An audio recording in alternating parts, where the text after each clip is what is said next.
Bom dia, nono ano, tudo bem? A nossa aula é hoje de biologia, tá? Nós vamos fazer a correção da página 120 e vamos concluir o conteúdo do capítulo 3, certo? Também com resolução de exercícios. Bom, a apostila, né? Abram aí o livro de vocês na página 120, né? Vamos ler rapidamente essas duas questões. Né? Essa primeira questão, mostra uma gravura, né, que foi feita pelo cientista Charles Darwin, que explica a origem dos seres vivos, tá? Aí ele fala, o desenho anterior, com tal explicação, está em uma das suas cadernetas de anotações. Graças a esses estudos, afirma-se, item 1, todas as espécies encontradas no planeta têm um ancestral comum. Isso aí foi uma observação que Charles Darwin fez, é verdadeiro, tá?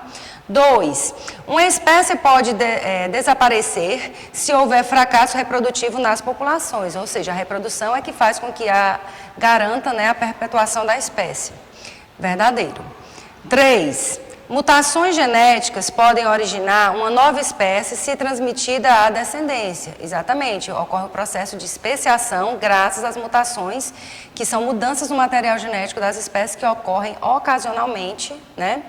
E isso leva a uma nova variedade genética, também é verdadeiro.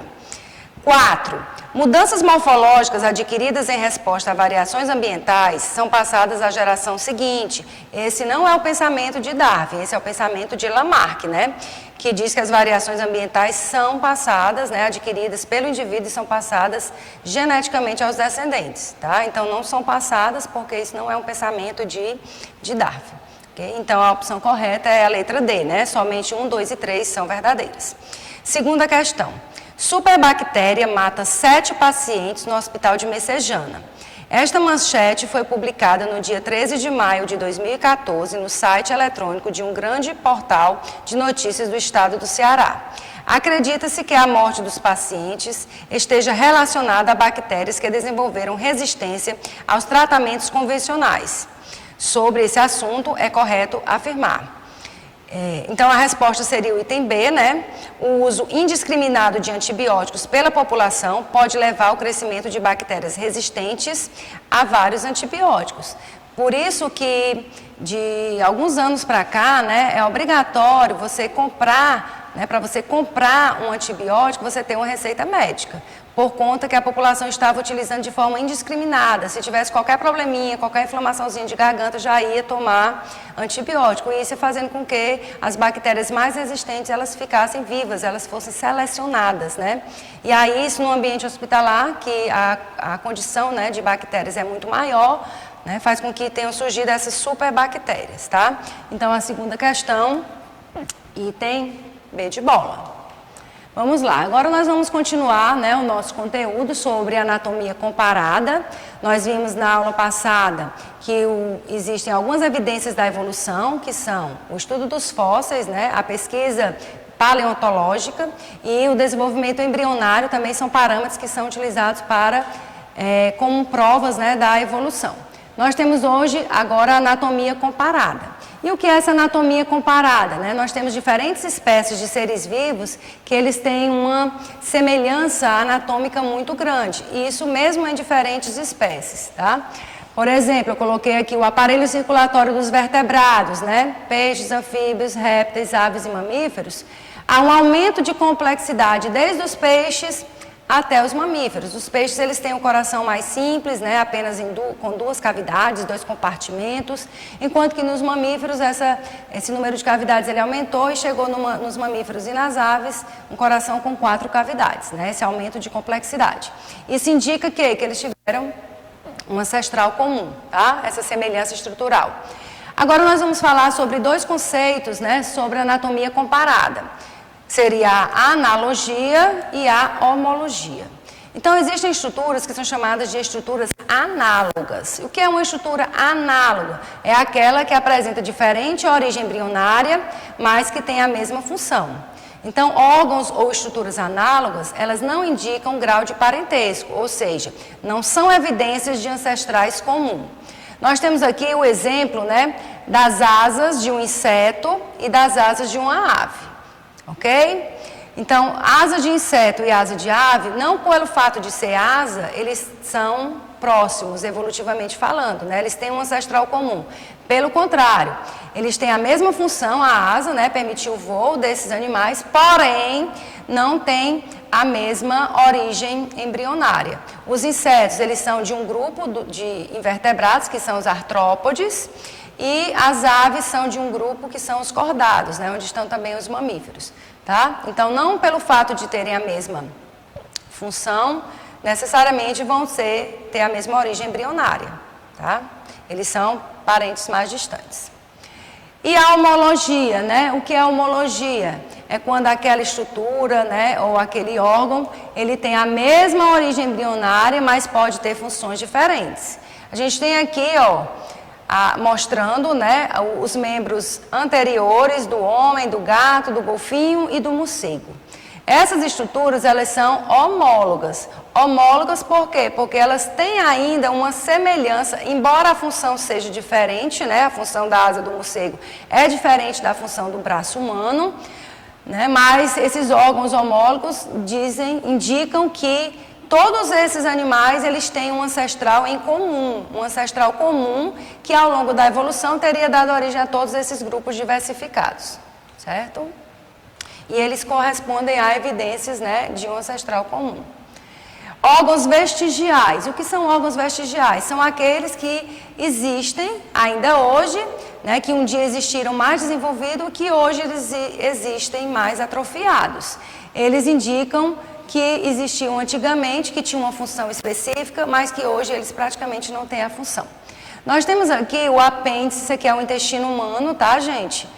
Aqui, ó, o tubo digestório, tá? Terminando o intestino delgado e começando aqui o intestino grosso, ampliando essa parte, ó, terminando o delgado e começando o grosso, nós temos uma estrutura pequena chamada de apêndice vermiforme, né? Porque ele tem a forma de um verme, é bem pequenininho. Esse apêndice, nos nossos ancestrais, ele era grande, ele era muito desenvolvido. E dentro dele, né, existiam várias bactérias que produziam uma enzima chamada de celulase. Essa enzima, ela digeria a celulose. Celulose está onde, professor? Essa celulose, gente, ela está em todo o alimento que aquele animal, né, no caso o homem ou qualquer outro animal, obtivesse de origem vegetal. Tá? Então, o homem, nós não tínhamos a enzima, nós não produzimos a enzima celulase. Quem produzia para a gente, no homem pré-histórico, no homem primitivo, eram as bactérias que moravam aqui. Só que com as mudanças de hábitos alimentares, né, o homem passou a ser caçador e, portanto, mudou a sua dieta de herbívoro para carnívoro, esse apêndice ele passou a não ter mais essa função, tá, de digerir e ajudar na digestão. E aí ele foi regredindo e hoje ficou, né, e na verdade hoje ele não tem função nenhuma no homem. Apenas ele, aqui e acolá, pode inflamar, né, sofrer alguma inflamação, de repente, de uma hora para outra, e aí a pessoa tem que fazer uma cirurgia e remover esse apêndice para não ter uma infecção generalizada. Nós temos também um outro órgão vestigial, que é o cóccix. Ó, aqui está a nossa coluna vertebral. No finalzinho da coluna, a gente tem uns ossinhos que foram soldados, né, chamados de cóccix. Esse cóccix, gente, ele evidencia que os nossos ancestrais, eles tinham uma cauda. E essa cauda, ao longo da evolução, ela foi regredindo e ficou apenas como um vestígio aqui desse ossinho chamado de cóccix. Aqui nós temos também um exemplo, esse último dente aqui, ó, é o dente ciso, tá? O dente ciso, nem todo mundo nasce esse dente, né? Na verdade, ele existia um dia bem desenvolvido, com o passar do tempo, por não ser muito utilizado, hoje ele serve para quê? Ou para nascer atravessado, né? Ou para nascer com problemas já, alguns problemas morfológicos, né? E dá muita dor e a pessoa tem que fazer uma cirurgia para retirá-los, certo? Então, apêndice vermiforme, né? O cóccix e o dente ciso são órgãos vestigiais, tá? Nós temos também evidências moleculares, né? A análise do DNA dos seres vivos, ela é muito parecida. Diferentes espécies têm praticamente o mesmo DNA. Tá? Eu coloquei aqui, né, o nosso material genético, o nosso DNA e do chimpanzé, nós temos apenas uma diferença de 3% na sequência do DNA. Ou seja, nós temos 97% do DNA semelhante ao dos chimpanzés e diferimos apenas em 3%. Então, se a gente comparar o homem com o chimpanzé, nós somos bem mais parecidos do que o homem e outros vertebrados, tá?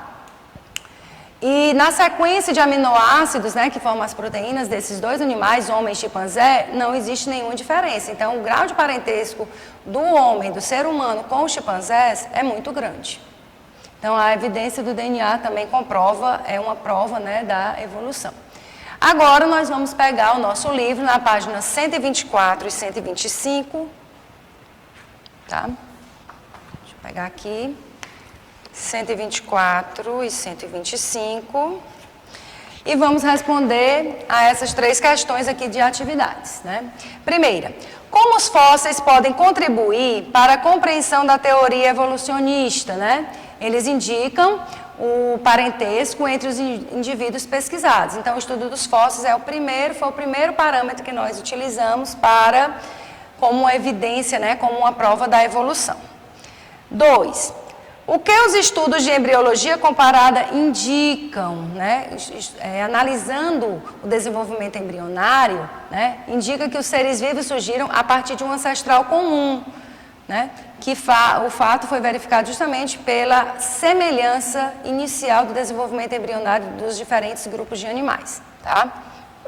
Terceira questão, diferencie órgãos análogos e órgãos homólogos, exemplificando, ou seja, dando exemplos. Órgãos análogos, né, são aqueles que têm origem embrionária diferente, mas que têm a mesma função. Lembra da asa do inseto, né, e das aves. Tem a mesma função, as asas, tá? Permitir que esses animais eles possam voar, porém a origem embrionária é diferente. Então, eles não têm um parentesco evolutivo. Eles não apresentam ancestrais comuns. Nós temos aqui órgãos homólogos, né? Órgãos homólogos são aqueles que têm a mesma origem embrionária, porém podem ou não ter funções semelhantes. No caso dos braços dos seres humanos e as asas dos morcegos, se você for observar a anatomia comparada, eles são parecidos. E isso indica o quê? É a mesma origem embrionária, tá? Tem o mesmo ancestral comum. Não vai ter, nesse caso, a mesma função, né? O nosso braço não tem a mesma função da asa de um morcego, ok? Agora, nós vamos aí, de olho na prova, ainda na página 124, tá? Primeira questão diz o seguinte, ele dá aí uma série de etapas, né, para a formação dos fósseis e pede para você marcar a opção correta da sequência dessa formação dos fósseis. Então, nós temos como opção correta a opção E. Então, a primeira etapa, né, no desenvolvimento de um fóssil, nós temos aí um animal morto à margem de uma lagoa, afunda rapidamente e fica totalmente coberto pela água. Depois, o corpo do animal morto é atacado por organismos decompositores e detritívoros. Em seguida, as partes moles do corpo são totalmente decompostas e, por fim, ocorre a mineralização das partes duras do corpo do animal. Portanto, a opção é verdadeira. Segunda questão. As estruturas ilustram os ossos das mãos ou patas anteriores de 6 espécies de mamíferos, né, não pertencentes obrigatoriamente ao mesmo ecossistema. Tá? Então, nós temos 6 apêndices aí, 6 patas, né, ou mãos dos ossos, tá, de 6 mamíferos diferentes. Observe que essa estrutura que está mostrada são estruturas o quê? Homólogas, tá? Indica que eles tiveram, né, o mesmo ancestral. Os ossos, eles são praticamente os mesmos, tá? É claro que alguns vão ter funções diferentes. Então, a transformação evolutiva de tais estruturas ao longo das gerações ocorre em função justamente da seleção natural, né? O ambiente colocando novas situações justamente para que essas mudanças elas ocorressem ao longo da evolução. E indicam uma evidência evolutiva denominada, o que eu falei há pouco, né? Denominada de homologia. Órgãos homólogos são aqueles que têm a mesma origem embrionária, já que todos são mamíferos, eles têm a mesma origem embrionária, mas podem ou não ter a mesma função. Então, é o item D na segunda questão. Terceira questão, nós temos aí um texto, né? Os seres vivos são fruto do processo evolutivo que ocorre desde o aparecimento da vida na Terra. Cada espécie tem suas peculiaridades, suas adaptações ao meio, que lhes conferem maiores chances de sobrevivência e de deixar descendentes. Os cientistas atualmente recompõem A evolução a partir das evidências evolutivas. Com relação às palavras em destaque no texto, ou seja, evidências evolutivas, é correto afirmar, né? Vamos só analisar aí o item A. No item A asa do morcego e a nadadeira anterior da baleia são estruturas análogas. Não, são estruturas homólogas, né? Morcego é mamífero, baleia também é mamífero. Então, está errado. Item B. O apêndice vermiforme é um órgão vestigial em humanos, né? Juntamente com o dente ciso, tá? Justamente com o cóccix, são estruturas vestigiais.